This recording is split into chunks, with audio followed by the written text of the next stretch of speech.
Alright guys, Alex Master Garage here. Today we're gonna work on 2003 Chevy Malibu 3400 thermostat replacement. The all data shows 1.8 hours, which is required to remove that exhaust pipe. So I believe I found the shortcut, maybe not.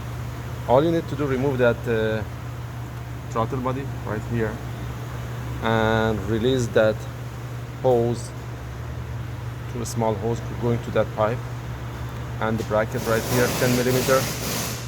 And after that, this is the hosing going down there. You got to use 13 millimeter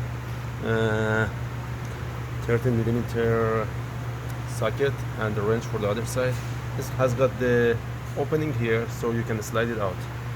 Then the thermostat is gonna come out just like that, and then you reverse the procedure and put it back everything together and bleed it out, because it has got the bleeding